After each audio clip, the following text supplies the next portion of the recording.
Hey, get out of here already. Thud. My husband pushed me out the front door and locked me out in the extreme cold. It was New Year's Eve. Wait, I'm freezing out there dressed like this. Please, let me in. No way.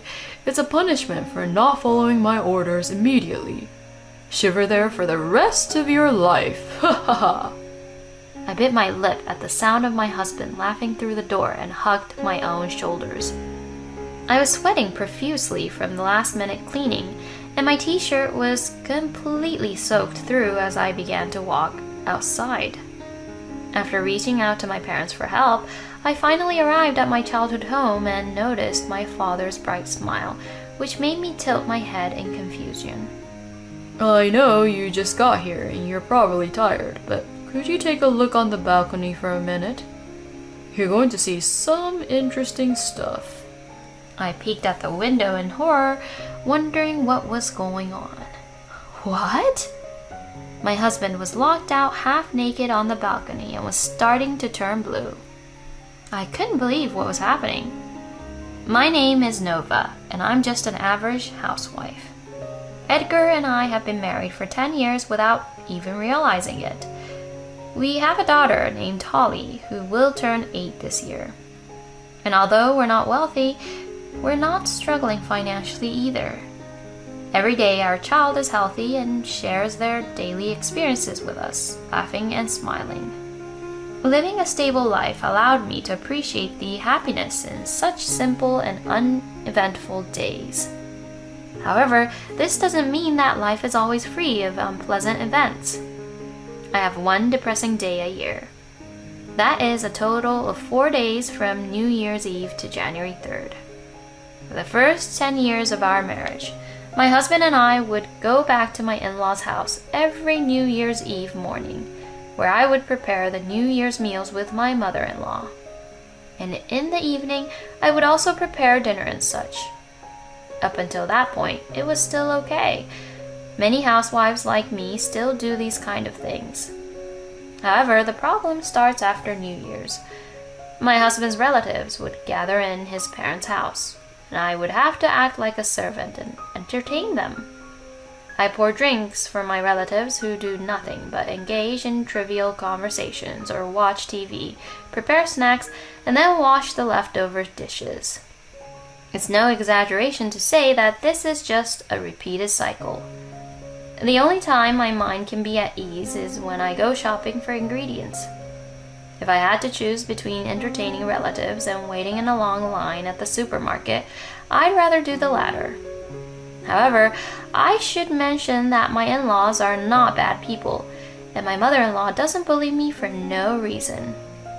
It's just that she holds on to some outdated values. Most of the relatives are elderly and have trouble walking or standing up straight.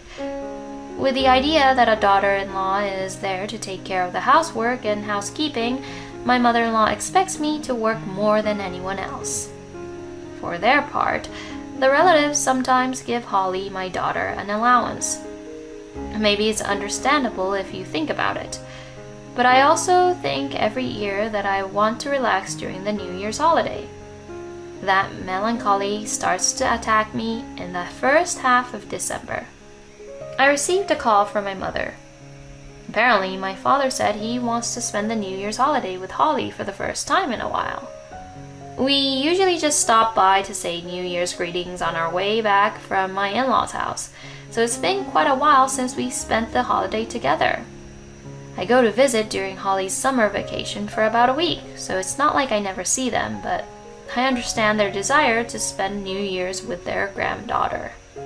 However, I wonder if my in-laws will allow it. I nervously contacted my mother-in-law. To my surprise, my mother-in-law agreed to it. Well, you've been coming to our house for many years, so if your father is saying that, then you should go back home. And make sure to take good care of your parents. I said thank you very much and hung up the phone.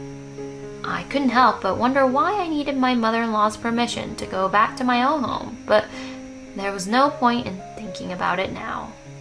I called back and said, I can come home for New Year's. and heard my mother's joyful voice on the other end of the line. It seemed like I could finally relax for the first time in a while during the New Year's holiday. The usually depressing end of the year felt brighter.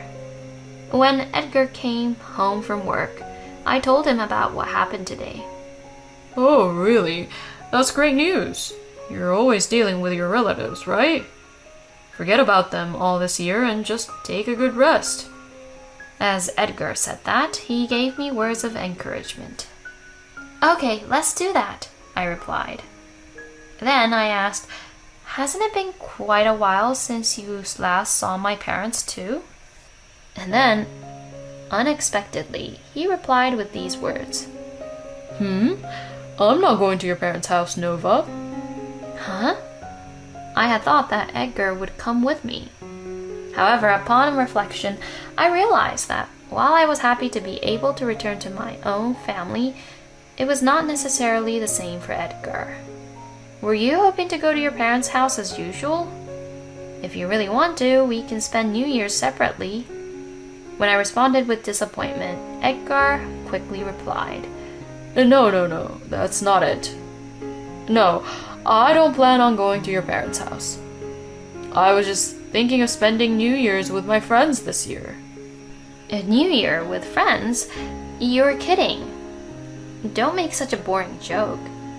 I know that Edgar has single friends who are free on New Year's Eve, but does that mean he has to spend it with them this year? If he wanted to go to his family's house, I could understand, but why would he refuse to come to my family's house for that reason? What are you talking about? Come with me too. My parents also want to meet you, and there's no rush to spend time with your friends. You can do that next year.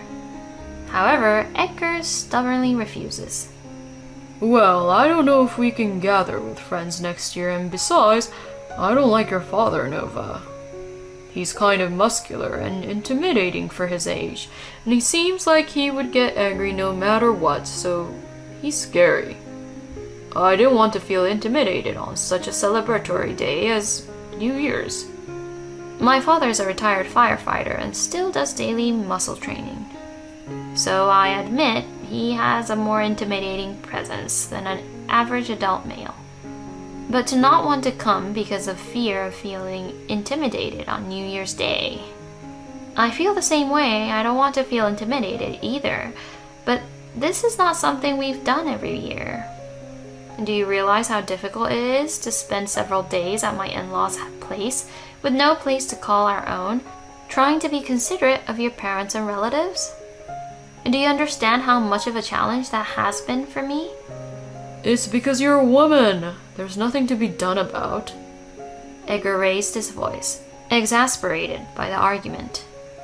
What do you mean there's nothing to be done about it? Don't say ridiculous things. Just as I was about to say so, I heard voices coming from the bedroom. Mom! Apparently our argument woke up my daughter. Sorry, Mom and Dad were so loud. Look, I won't make any more noise, so go back to your room and go to bed. I said this and headed to the bedroom with Holly. And then, on New Year's Eve, I was still at home, even though the time I had promised to meet my parents had passed. I should have arrived at my parents' house by sunset, but the cleaning took longer than expected. This year, I had put off going to my in-laws' house because I wasn't planning on visiting them. I was reflecting on this as I prepared to leave while wondering what exactly I had been doing. Suddenly, Edgar emerged from his room, seeming restless. I couldn't accept that Edgar had said he was going to spend New Year's Eve with his friends, so I ended up asking him about it. Hey, are you really not coming to my parents' house? Edgar showed obvious irritation at my question. You're so persistent. I said I'm not going. More importantly, how long are you going to stay at home? Soon my friends will come over to my place.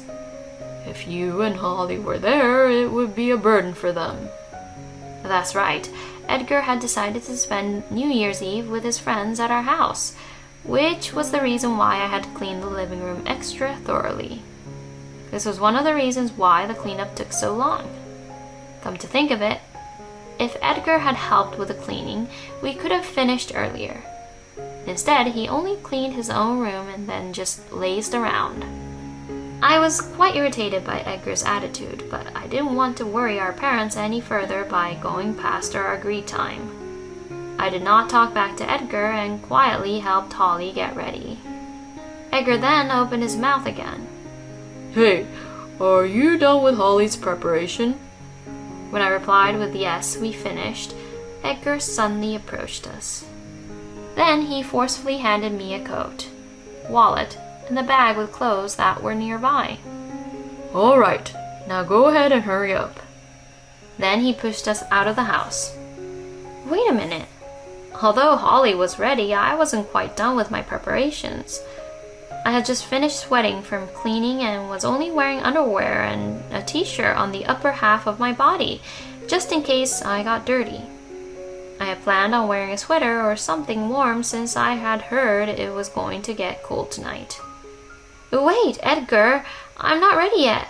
Hey, open up, I begged, but contrary to my plea, Edgar locked the front door. Great, I'm freezing with just this coat on. I even forgot my gloves and scarf. I knocked on the door a few more times, but there was no response. What is he thinking?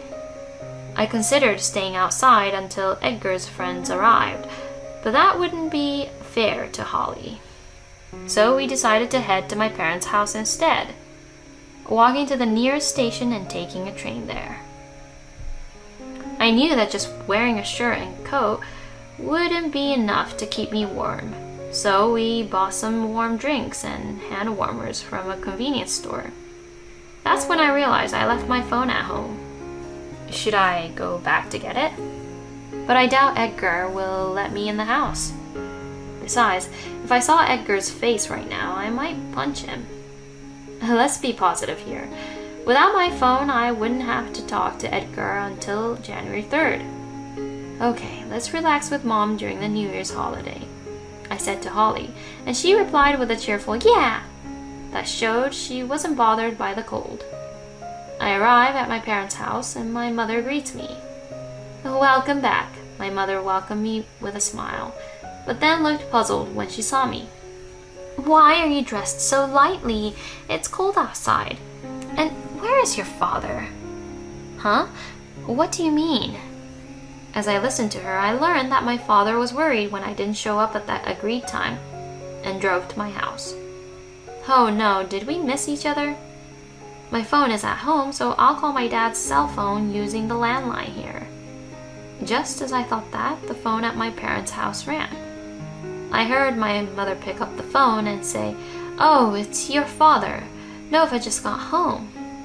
Perfect timing. My mother motioned for me to take the call. Sorry, Dad. I was just about to call you, I said. I left my phone at home. And then my father replied. Seems to be the case, doesn't it? Why does he know that I forgot my phone? Was it just a guess? As I was thinking about it, my father continued speaking. I know you just arrived and might be tired, but could you come back to your house for a bit, Nova? What is he talking about? My father was the reason why I came back to my parents' house, and now he wants me to go back home? Besides, if I go back now, it'll be past midnight and I'll be welcoming the new year alone. What is my father thinking? I know it's sudden, but please, I'm begging you. You'll see something interesting. In the end, I decided to go back to my house. Given the time, we decided to leave Holly with my mother. Going back home was quite bothersome. However, it was very unusual for my father to make such a request. I borrowed some clothes and a scarf from my mother to prepare for the cold. Then I got on the train again. When I arrived home, it was as I expected. The time had passed midnight. As I turned the doorknob of the front door, it was unlocked. I opened the door and entered the house. Then I saw my father sitting in a chair in the living room sipping tea.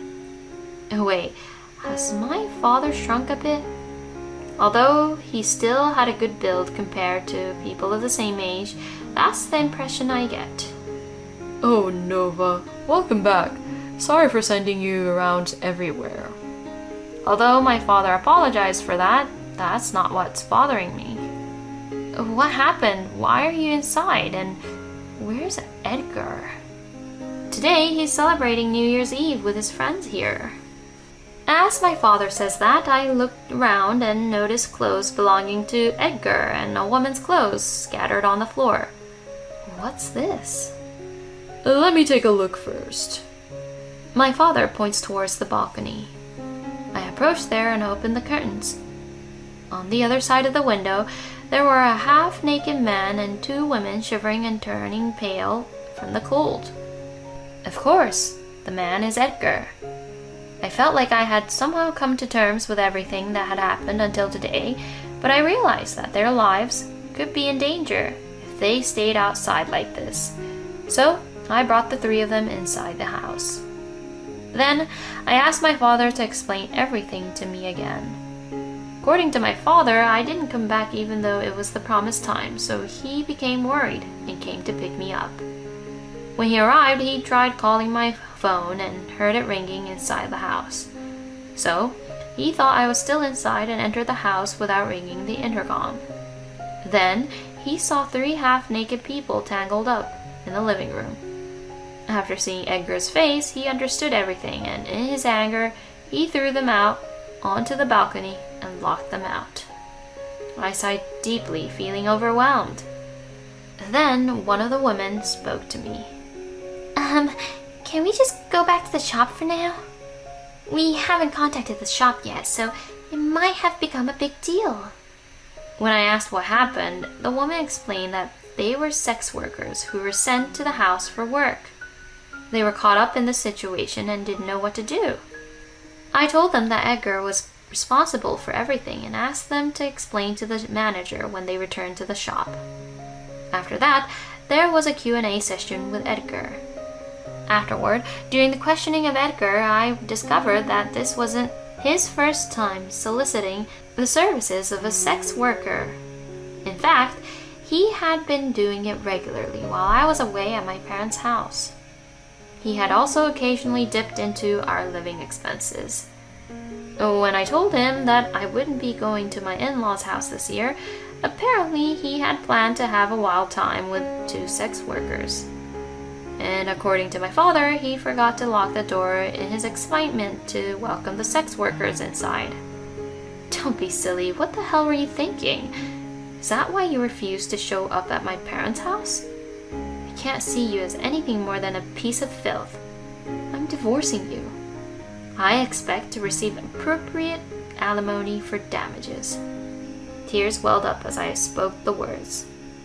What in the world has the past 10 years been for? When Edgar heard my declaration of divorce, he clung to my feet, trembling. I mean, come on. I wasn't cheating on you with just one woman. It was just paid services. And besides, I'm the one who earns the money here. Divorce is too drastic, don't you think? Due to being left out on the balcony by my father, my husband was so cold that he couldn't speak properly. However, instead of worrying about Edgar, my father pulled him up by his feet from under me. He then brought his face so close to Edgar's that their noses almost touched. What are you talking about, you fool? When you get caught cheating, you are 100% in the wrong. What do you mean, bought a woman with money? You hurt and made my daughter cry. Don't mess around. You've committed a serious crime by ruining our last New Year's Day. With that, my father takes his hand away from Edgar. Edgar fell to the floor and lay there motionless. Was this to be our last New Year's together? I had a nagging worry in my mind, but I stood over him and made my declaration. I'm getting a divorce from you, no matter what. I'll inform your parents and demand the compensation I deserve. And as for custody, there's no way I'll let you have it. With those words, my father and I walked out of the house. Afterwards, Edgar and I got a divorce. I was able to obtain custody, and it was agreed that Edgar would make payments for compensation and child support over the course of the next 10 years or so. When I told my mother-in-law what had happened, she eventually came to my parents' house to apologize, and she was completely overcome with tears. "My son has truly caused you a great deal of trouble." She repeatedly bowed her head and said that she had disowned Edgar. So I asked her to continue seeing Holly occasionally. I told her that it wasn't her fault and that she should continue to love and care for Holly. As for Edgar, he reportedly received a hefty fine from the sex establishment, in addition to the compensation payment due to this incident. This includes unauthorized extensions without prior notice, sexual intercourse, and causing harm to the health of the sex worker. It seems that the fine could have been invalidated if Edgar had hired a lawyer, but he was already struggling to make payments for compensation and child support and didn't have the money to spare. As a result, it seems that every month intimidating individuals come to collect money from Edgar. By the way, I did let Edgar know that if he ever fails to make the alimony and child support payments on time, I will inform his employer about his misconduct. So he has no other option than to work like a horse to avoid that from happening. As for my father, he passed away a few weeks after the start of the new year. In fact, he had been feeling fatigued for some time, and when he went to the hospital, they discovered he had cancer. By the time he was diagnosed with stage 4, it was already too late for treatment. At first, he didn't believe it because he wasn't feeling any major symptoms and thought it was just a minor issue. However, according to the doctors, it's possible for your father's health to deteriorate to the point where he cannot maintain his current lifestyle. Please consider it a blessing if he lives for another 6 months. That's what we were told. So he said he wanted to spend New Year's with us for the first time in a long time. He was hospitalized a week after New Year's Day, even though he and Holly had a great time playing together. Fortunately, he did not suffer much and passed away peacefully after being taken care of by us. It was a hell of a way to start the new year, but now I've regained some composure. I am relieved that I was able to be with my father during his final moments and that I could end things with Edgar.